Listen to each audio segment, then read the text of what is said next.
We are live. Yay! It's Wednesday and the last chapter of the Game of Thrones. Oh man, it's bittersweet. Uh, before getting anywhere, I am only dude. He is. Richard York, Asher's Trueborn son. Uh, After all the Master of the Universe toys that my son got for his 8th name day yesterday, I decided to wear my Master of the Universe shirt. Well, happy name day. Oh yeah, he got a lot of presents, a lot of cake. He had a really good day. Thank you for all those on Twitter that wished him a happy birthday. I appreciate it. Um, yeah. Danny 10. What can I say? If you watch any of these, you know that we start with the brains of the operation, Richard, and he will say what he saw in the chapter, and then I will jump in with my stupid stuff every now and then. So hopefully you get a chuckle. Take it away here, Richard. Well, thank you, sir. This is the final chapter, The Birth of Dragons. The land was red and dead and parched, and good wood was hard to come by. For forges returned with gnarled cottonwoods, purple brush, sheaves of brown grass. They took the two straightest trees, hacked the limbs and branches from them, skinned off their bark, and split them, laying the logs in a square. The center they filled with straw, brush, bark shavings, and bundles of dry grass. Recaro chose a stallion from the small herd that remained for them. He was not the equal of Khal Drogo's Red, but few horses were. In the center of the square, Aggo fed him a withered apple and dropped him in an instant with an axe blow between the eyes. Bound hand and foot, Mary Mazdur watched from the dust with disquiet in her black eyes. It is not enough to kill a horse, she told Dany. By itself, the blood is nothing. You do not have the words to make a spell, nor the wisdom to find them. Do you think blood magic is a game for children? You call me magi as if it were a curse, but all it means is wise. You are a child with a child's ignorance. Whatever you mean to do, it will not work. Loose me from these bonds, and I will help you. I am tired of the Magi's brain, Dany told Jogo. He took his whip to her, and after that, the God's wife kept silent. So, God's wife, which I think, was it Lizzie that pointed this out? Maybe it was Lady Thistle. God's wife is an Asherah, the Dione. This quiet implies more concern than her words convey. Mary claims Dany lacks the wisdom, but on reread, we, and perhaps she, know this is incorrect. Oh yeah. Sir Jorah Mormont. So I did all the way through there, so I get to the God's wife. This chapter. it's hard to head down. Definitely. Sir Jorah Mormont drew her aside as the sun was creeping towards its zenith. Princess, he began. Why do you call me that? Dany challenged him. My brother Viserys was your king, was he not? He was, my lady. Viserys is dead. I am his heir, the last blood of House Targaryen. Whatever was his is mine now. My queen, Sir Jorah said, going to one knee. My sword that was his is yours, Daenerys. My heart as well. That never belonged to your brother. I am only a knight, and I have nothing to offer you but exile, but I beg you, hear me. Let Khal Drogo go. You shall not be alone. I promise you, no man shall take you to Bedstead Rock unless you wish to go. You need not join the Dosh Khaleen. Come east with me. Yeti, Karth, the Jade Sea, Ashai by the Shadow. We'll see all the wonders yet unseen and drink what wines the gods see fit to serve us. Please, Khaleesi, I know what you intend. Do not. Do not. I must, Dany told him. She touched his face fondly, sadly. You do not understand. I understand that you loved him, Sir Jorah said in a voice thick with despair. I loved my lady wife once, yet I did not die with her. You are my queen. My sword is yours. But do not ask me to stand aside as you climb on Drogo's pyre. I will not watch you burn. Is that what you fear? Dany kissed him lightly on his broad forehead. I am not such a child as that, sweet sir. You do not mean to die with him? You swear it, my queen? I swear it, she said in the common tongue of the Seven Kingdoms if by rights were hers.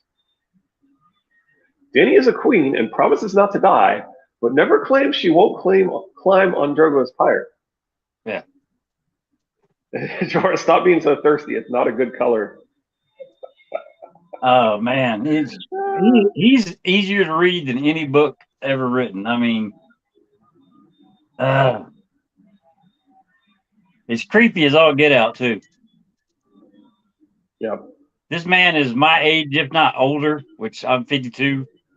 And she's what, 13, 14. She's younger than my daughter. I just think that is the sickest freaking thing ever.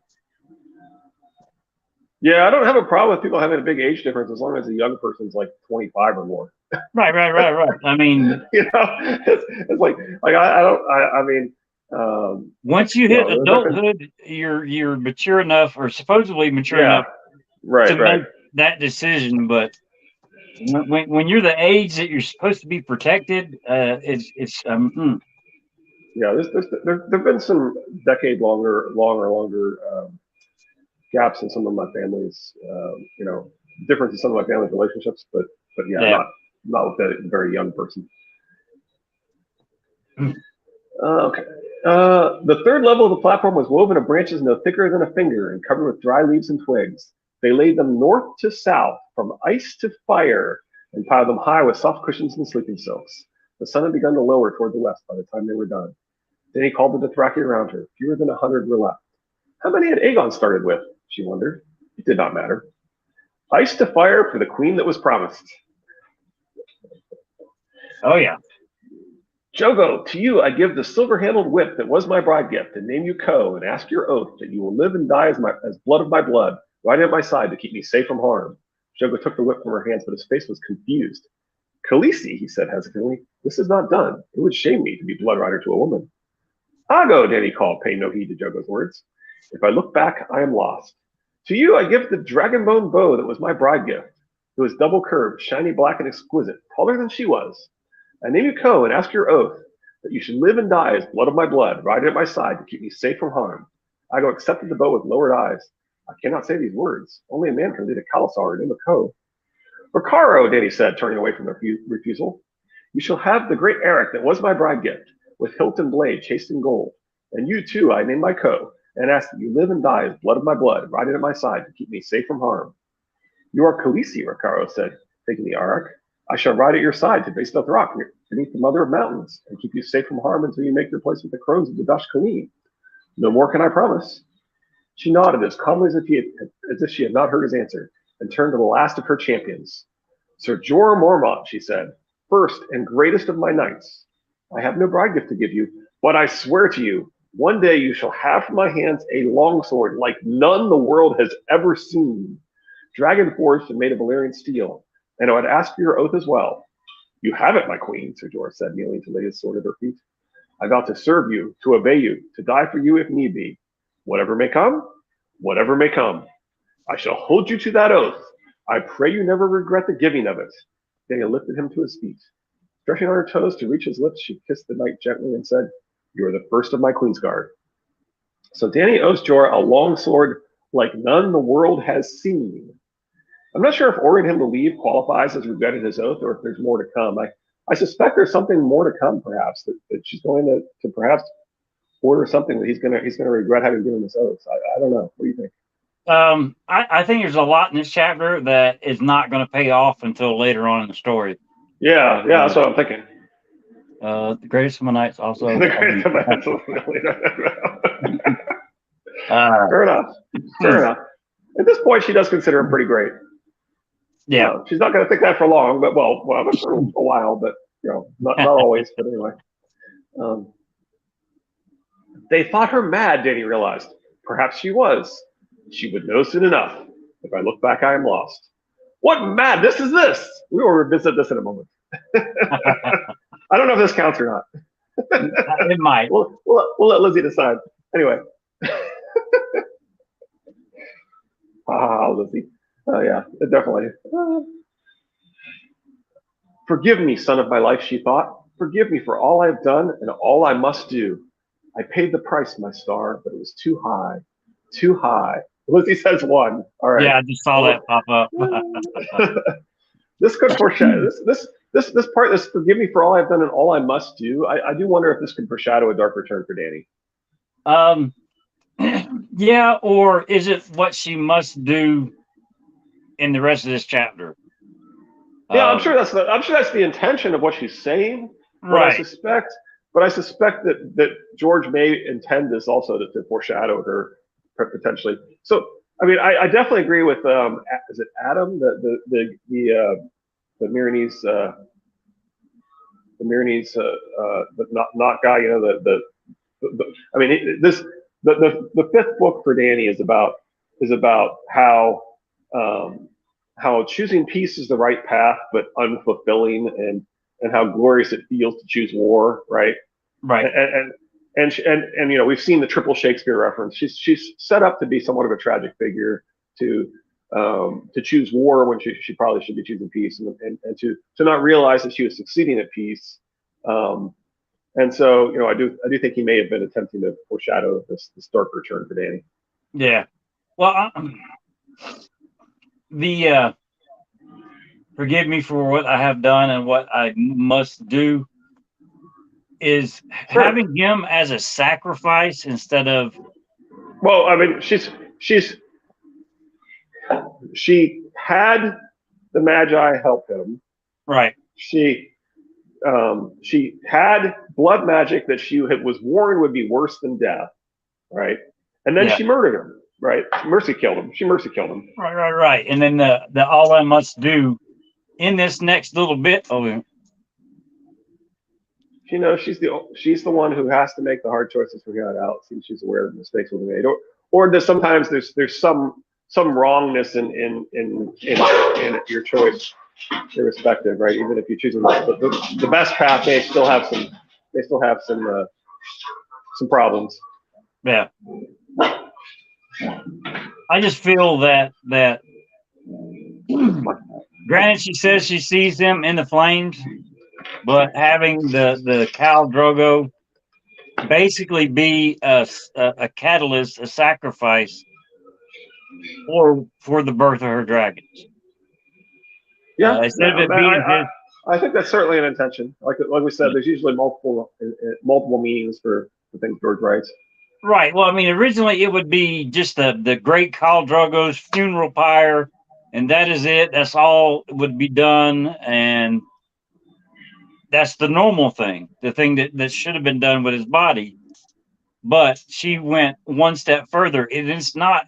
It's blood magic. She's doing blood magic and potentially desecrating the sacred ritual of his death. I like that. Right. Yeah, that's a good point. Yeah, it's no longer his funeral pyre. It is their birthing. I like that interpretation. Yeah.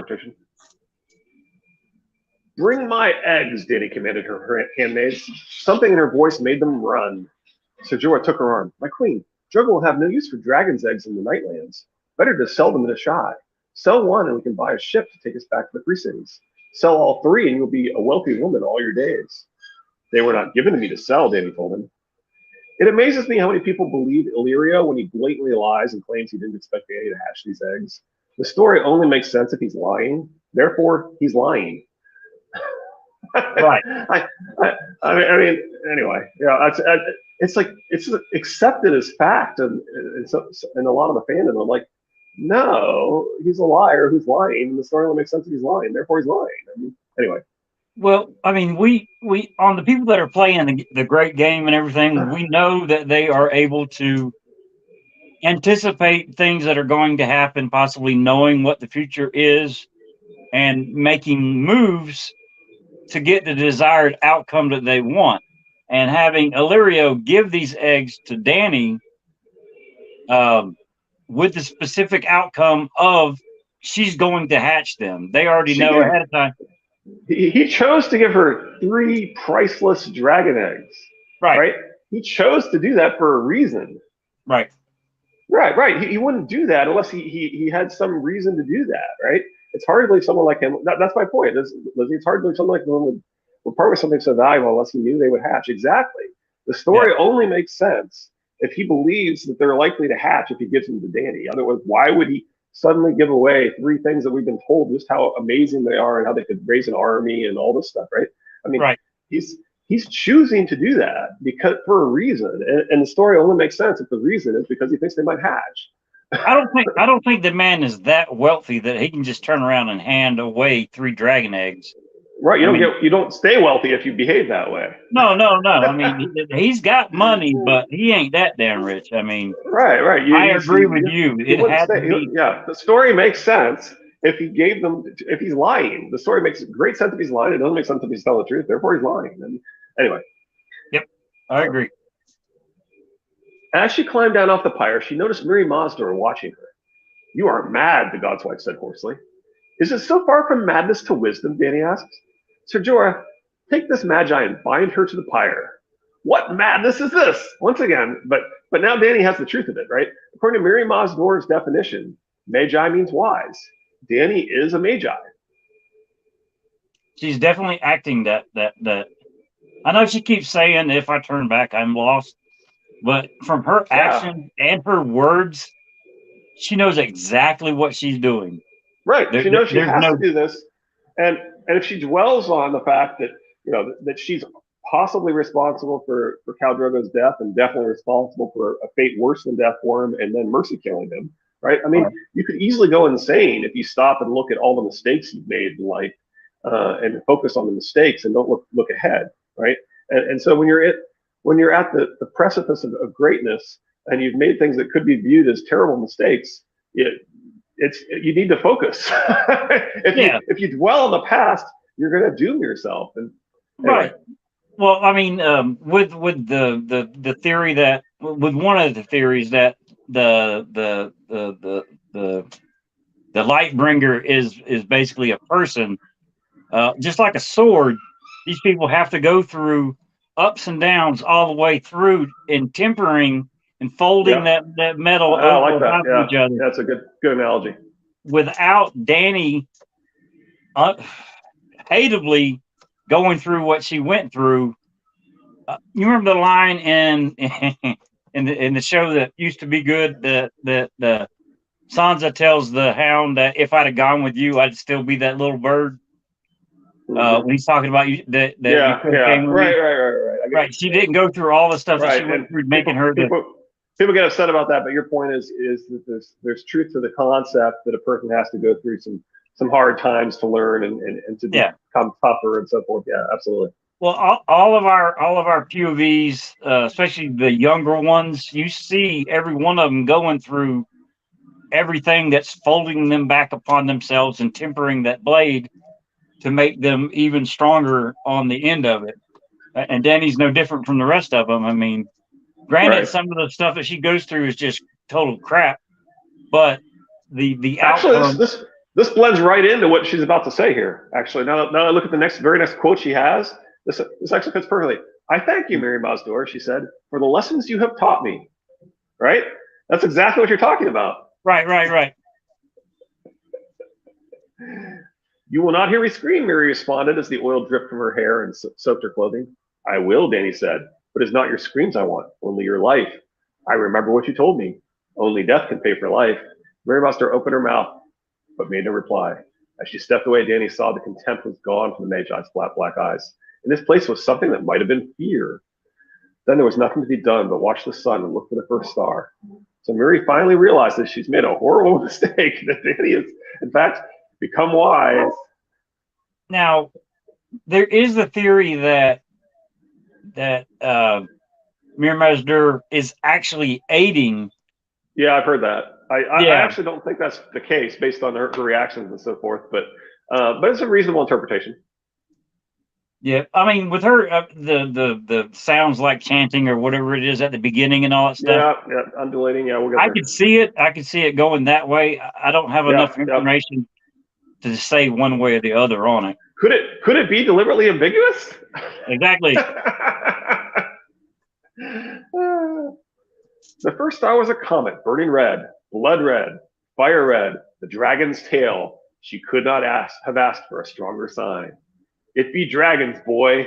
And it's too good to shorten from here, so I'm just going to read the entire rest of the chapter here.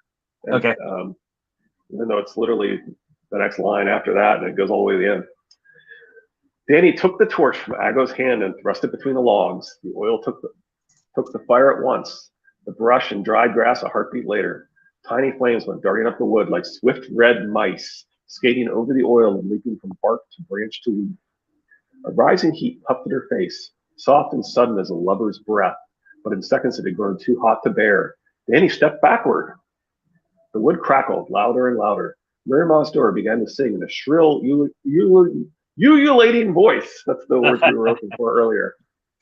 The flames whirled and writhed, racing each other up the platform. The dust shimmered as the air itself seemed to liquefy from the heat. Dany heard logs spit and crack. The fire swept over Mary Mosdor. Her song grew louder, shriller, and she gasped again and again. Her song became a shuddering wail, thin and high and full of agony. And now the flames reached her Drogo, and now they were all around him. His clothing took fire, and for an instant the cow was clad in wisps of floating orange silk and tendrils of curling smoke, gray and greasy. Dany's lips parted as she found herself holding her breath. Part of her wanted to go to him as Ser Jorah had feared, to rush into the flames to beg for his forgiveness and take him inside her one last time, the fire melting the flesh from their bones until they were as one forever. She could smell the odor of burning flesh, no different than horse flesh, roasting in a fire pit. The pyre roared in the deepening dusk like some great beast, drowning out the fainter sound of Mary Mosdor's scream and sending up long tongues of flame to lick at the belly of the night. As the smoke grew thicker, the Dothraki backed away coughing. Huge orange gouts of fire unfurled their banners in that hellish wind, the logs hissing and cracking. Glowing cinders rising on the smoke to float away into the dark like so many newborn fireflies. The heat beat at the air with great red wings, driving the Dothraki back, driving off even Mormont, but Dany stood her ground. She was the blood of the dragon, and the fire was in her. She had sensed the truth but long ago, Dany thought, as she took a step closer to the conflagration. But the brazier had not been hot enough.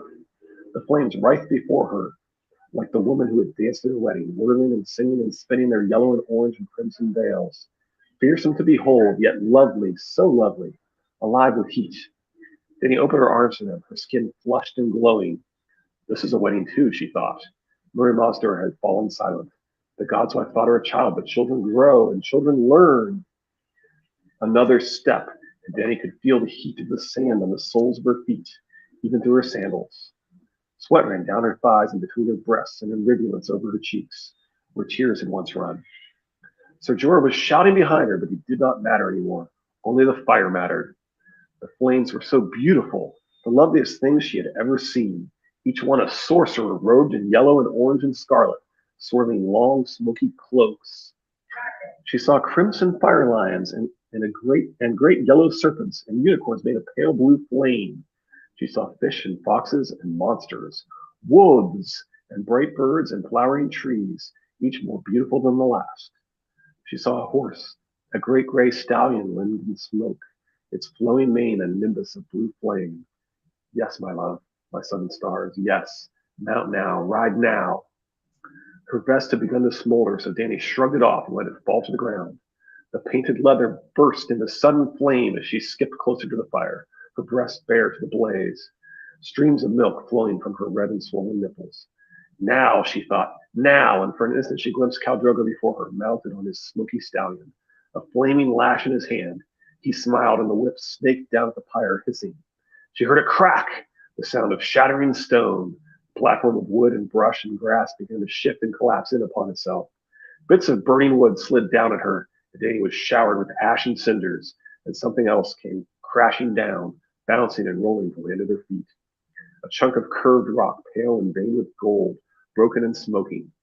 The roaring filled the world, yet dimly through the firefall, Dany heard women shriek and children cry out in wonder. Only death can pay for life. And there came a second crack, loud and sharp as thunder, and the smoke stirred and whirled around her, and the pyre shifted, the logs exploding as the fire touched their secret hearts. She heard the screams of frightened horses and the voices of the Dothraki raised in shouts of fear and terror, and Ser Jorah calling her name and cursing. No, she wanted to shout to him. No, my good knight, do not fear for me. The fire is mine. I am Daenerys Stormborn, daughter of dragons, bride of dragons, mother of dragons. Don't you see? Don't you see? With a belch of flame and smoke that reached 30 feet into the sky, the pyre collapsed and came down around her.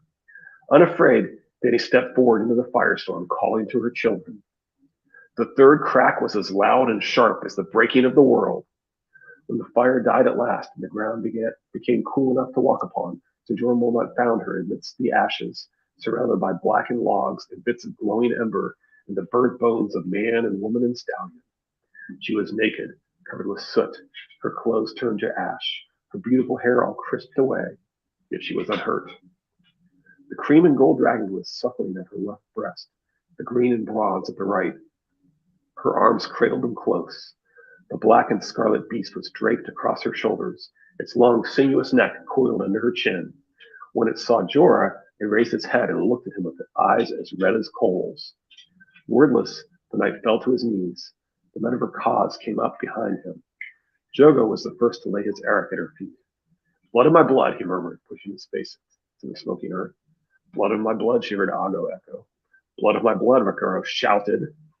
And after them came her handmaids, and then the others, all the Dothraki, men and women and children.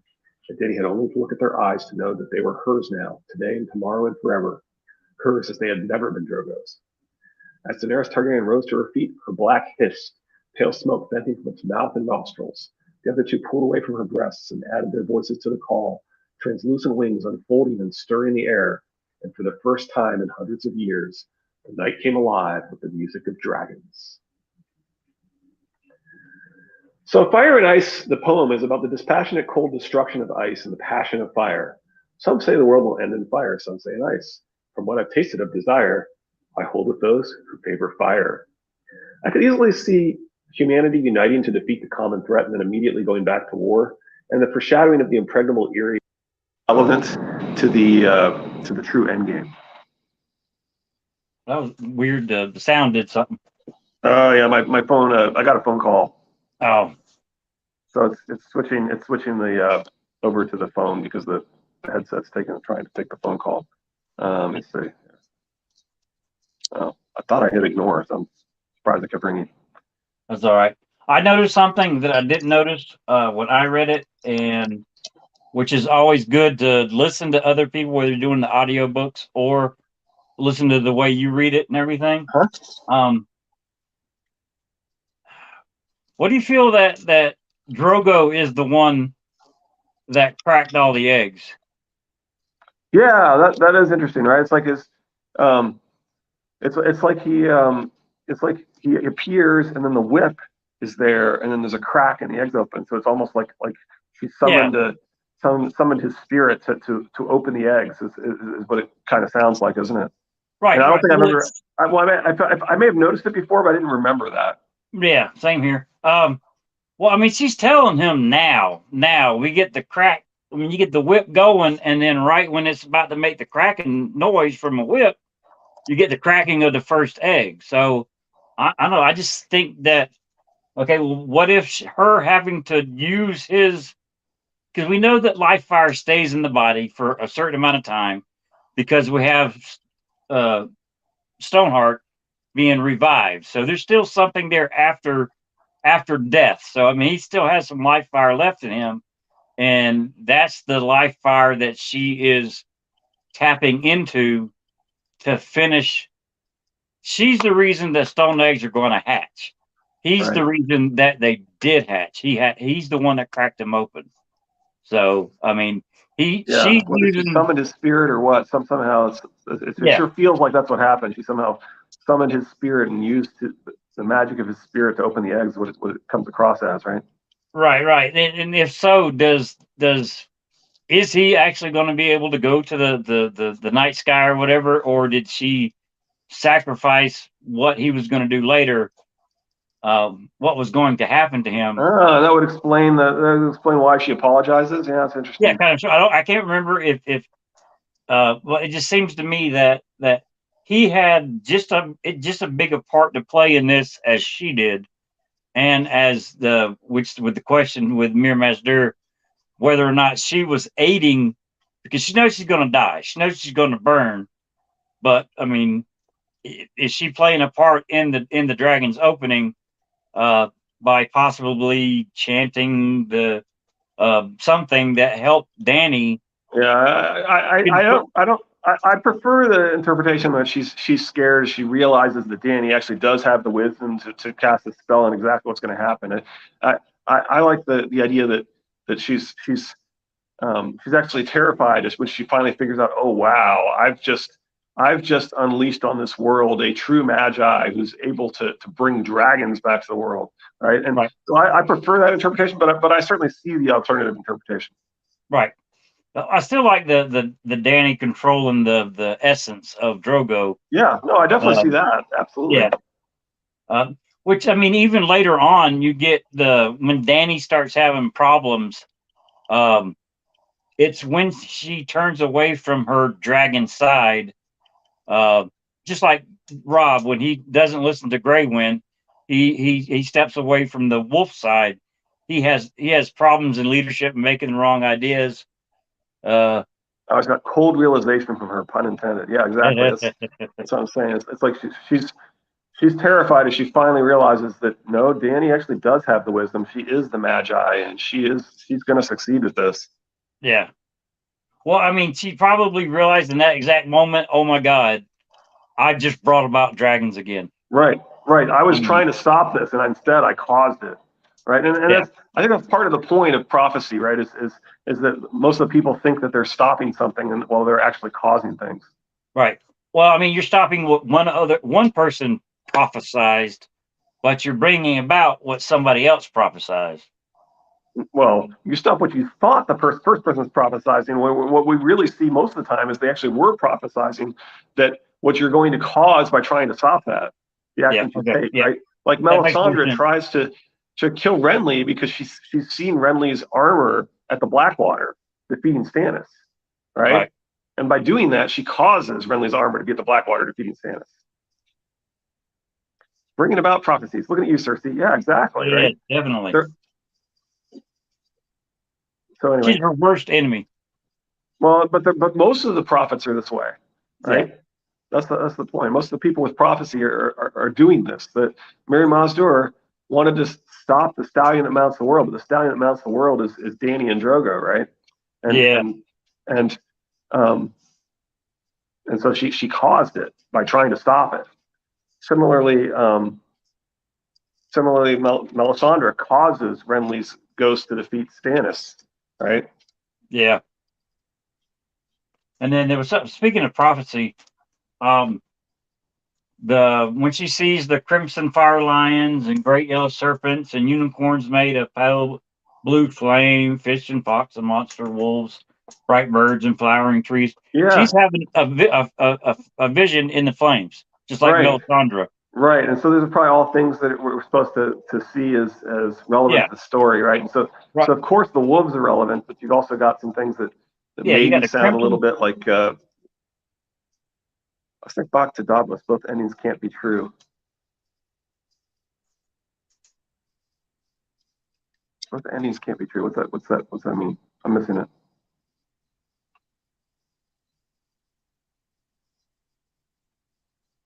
Yeah, I'm sure there's some time where Davos is discussing the visions and saying, you have. Oh, I think he does talk about that with Mel, doesn't he? She's viewing different alternatives and so she's kind of seen two different things that are contradictory and so forth. He's the one that describes what Melisandre sees. Both the Besides, she's possibilities. both the possibilities of Blackwater. Okay, Yeah, I mean both things can be true, right? right. But let's And see. then both endings do turn out to be true. Yeah, yeah. That's what's interesting, right? Is that they keep telling us that they're seeing different alternatives, but we actually tend to see everything actually happen, even the things that they think they've prevented. Right. And of course, part of that is because these visions are probably sent by omniscient God, for example, Bran, and Time and traveling so grant. so they are literally self-fulfilling prophecies because this time traveling entity is probably played out.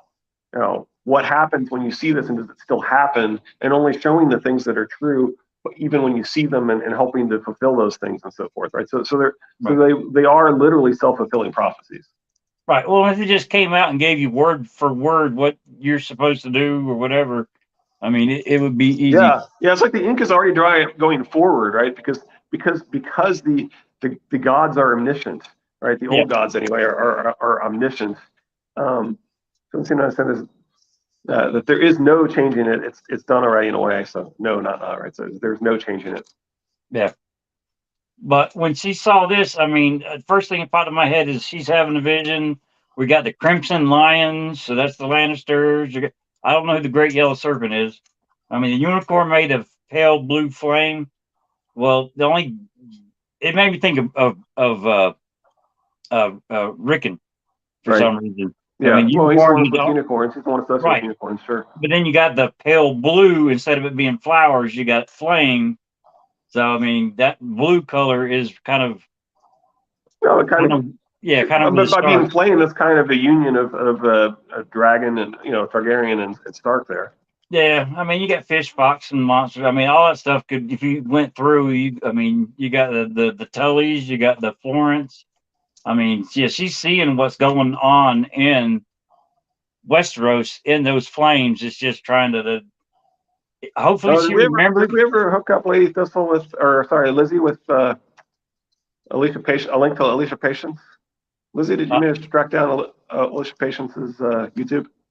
We'll need to tweet that out at you. I didn't.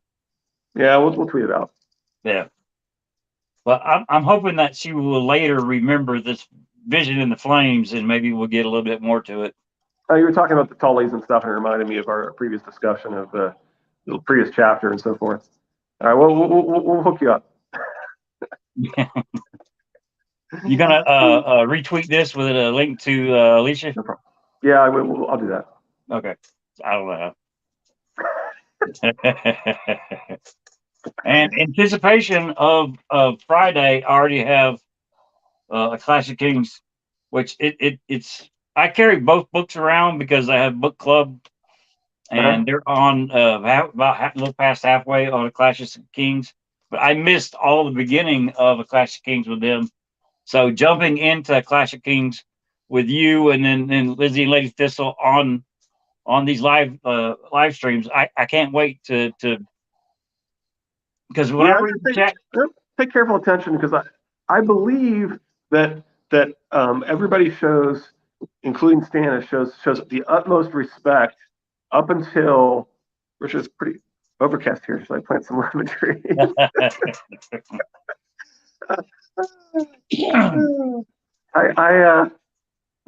I suspect that lemon trees may not grow in certain climates. There's 3 types of weather in Bravos. If you, it's basically Seattle. Foggy and raining, raining and overcast, and then just raining. It's like worse than Seattle or London. It's anyway. Yeah. Probably not an ideal place to grow a lemon tree. Definitely not. Outside the window, right? It's like, well, maybe the outside the window lemon tree is actually inside a glass garden. Yeah, right. That makes sense. Like, well, I mean, you ever Big Bang Theory? They were talking. Sheldon invented 26 universes of reality to make the math correct, and he's like, "No, I didn't. The math was always correct." Well, a lot of people will stretch really thin, right, to prove themselves correct. Me, if I'm wrong, I'm wrong. I'm sure we do it too. Yeah, I mean, but some of them get, and I will not name names. That's just mean. But some of them are just so dead set on what they believe, and everything that shows different doesn't mean what you think it means. And I mean, it gets. Yeah, I like to see the counter evidence personally, and to be able to stop and think and challenge my beliefs and think about whether I want to switch and so forth, right? Well, I mean, every opinion, theory, idea should come to question. It should be able to handle questions. But you notice what I titled the episode 4, Triple Targaryen's episode 4. See, Triple Targaryen's episode 4. Anyway, what I titled as episode 4 was "There's some good to be said of my father, surely," right? Because yeah, exactly. We're saying we do this too, right? Oh, I do it a lot. And so anyway, the reason I titled it "There's some good to be said of my father, surely," is like Barristan's words didn't like come to George in a dream. You know, Barristan didn't like walk in and talk to George, and then George wrote it down. Could have cried to prove Maggie is Tana.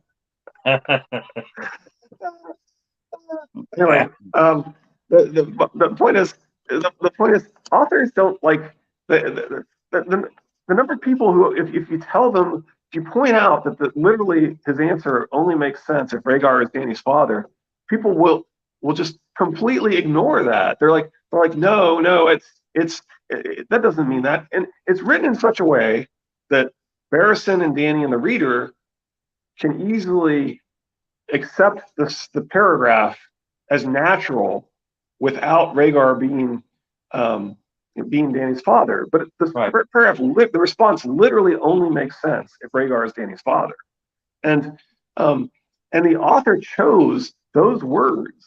Right? Nobody came into him and gave him those words, and then he wrote them down without stopping to think that they didn't make any sense unless Rhaegar is Dany's father.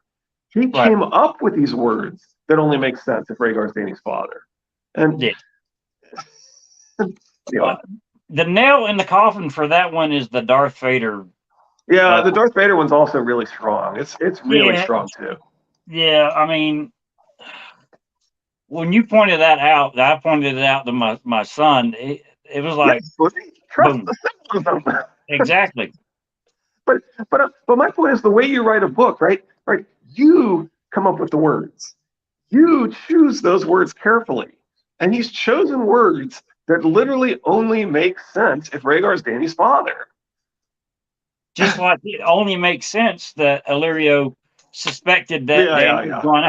I mean, that one I understand that people believe what people say, and I get why people believe what people say, because that's how people operate, right? But yeah, that one is like come on, people. And the fact that when you point out to people, they just don't get it. They just accept the fact that yes, it's carefully crafted in such a way that the reader and Dany and Barristan can accept it as natural, right? As a natural statement, a natural reply. But it literally only makes sense. Well, I mean, the very first video I think I ever did was the Unknown Swap. And it was after I watched Order of the Green Hands with their Jon and Tormund swap at the end of book 5, and it was actually the other person that got killed. I mean, right. Spoiler alert. But I'm going to want to answer this eventually. Go ahead and finish your thought. Your first video was about this was about Unknown Swap, because they were talking about the video that arguably George had requested, basically. But go on. Well, I mean, we're told specifically how a glamour works, and having an item that is the person's and recognized as that person's, it's easier to pull the shadow out to make the. Well, on a reread after I watched that video, I'm reading, and it's the Tower of Joy scene. And we get descriptions. This is also around the same time I thought about Lord Willem Dustin still being alive. There's 3 people that have possessions that they had at the Tower of Joy commented on. You got Lord Dustin and his great stallion. You have Arthur Dayne and Don sticking out from the back of his shoulder. And you got Oswald Went and his bat on his helm. Well, nobody else gets anything described as theirs. They don't have a possession mentioned in that fever dream. And I'm like, okay, why would he specifically pick these 3 people to say something? I mean, Don, you got the bat. So I'm thinking, all right, well, one of those 2 people of the Kingsguard is a glamoured Rhaegar. And you got the Rhaegar glamoured, that person glamoured as Rhaegar at the Trident. And I mean, granted, I didn't do a whole lot of research into it, and I never do on any of my stuff because I'm too lazy. But that, I mean, when I watched that person's video, that's when the idea of, okay, well, this could happen. This could be, and then I think it was like we know that Howland Reed is the Green Swamp Man, and he probably see through a glamour. And the way he saved Ned's life was to go. Right. So your thought is he saw through the glimmer and called it out. That's why they stopped fighting. Yeah. Yeah. I still like the idea that he pointed out that the vow is such that to crown them is to kill them, and you're sworn to protect them, not to kill them. So therefore, you shouldn't be crowning them. That's Yeah. that's my take on that. But yeah, no, I get it. And it's you know, it's interesting.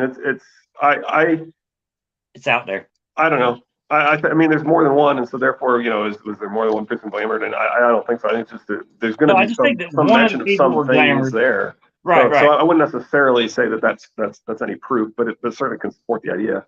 Yeah, I mean, if I was George, I wouldn't say just Sir Arthur Dane and Dawn.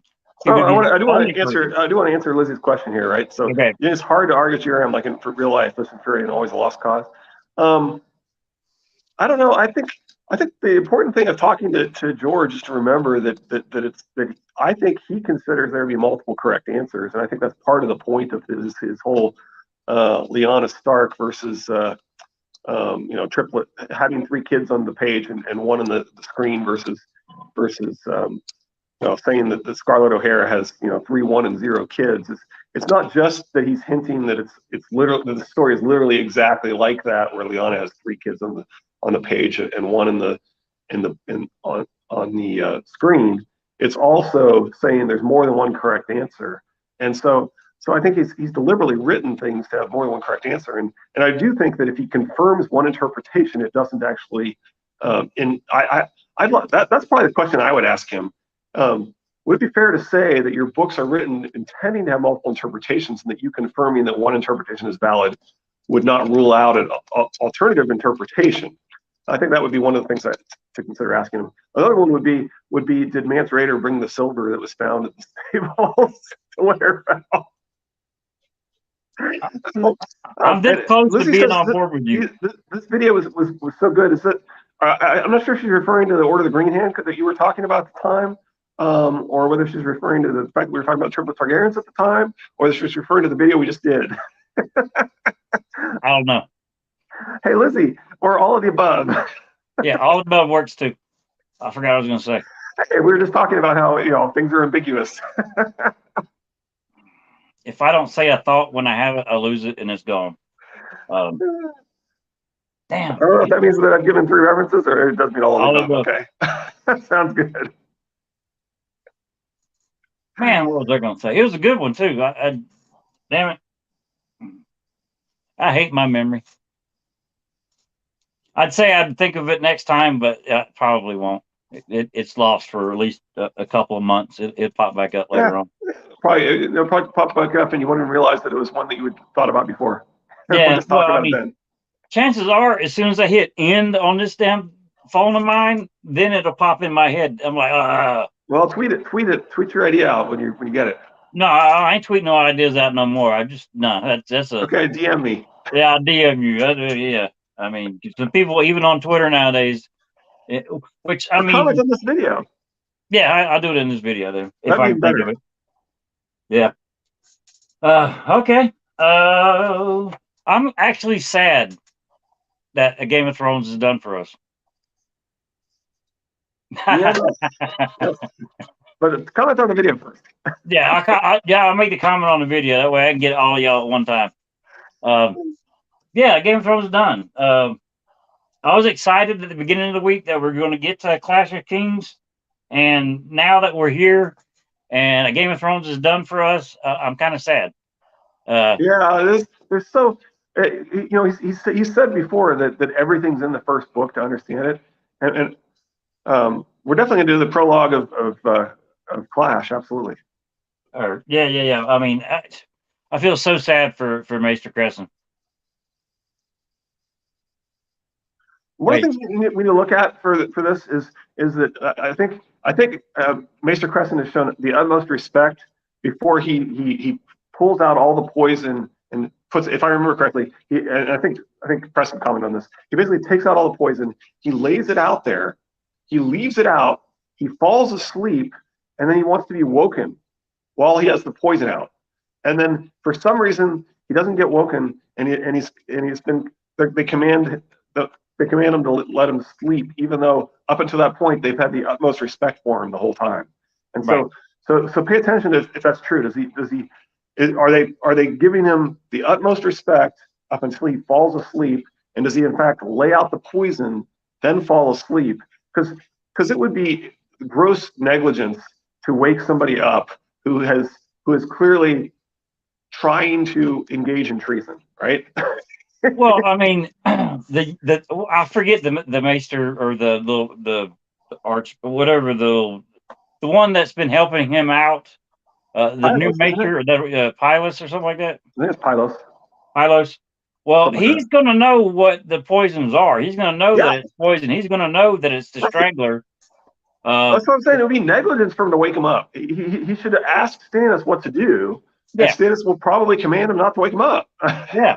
Then that's what happened. I mean, and then you see that he did not have a seat by Stannis. Right, right. And my point is, I believe Stannis shows him nothing but respect up until he makes it clear that he's about to commit treason and falls asleep while making it clear he's about to commit treason. Right. Well, when he gets there, they put him a good distance away from Stannis and Mel, because right.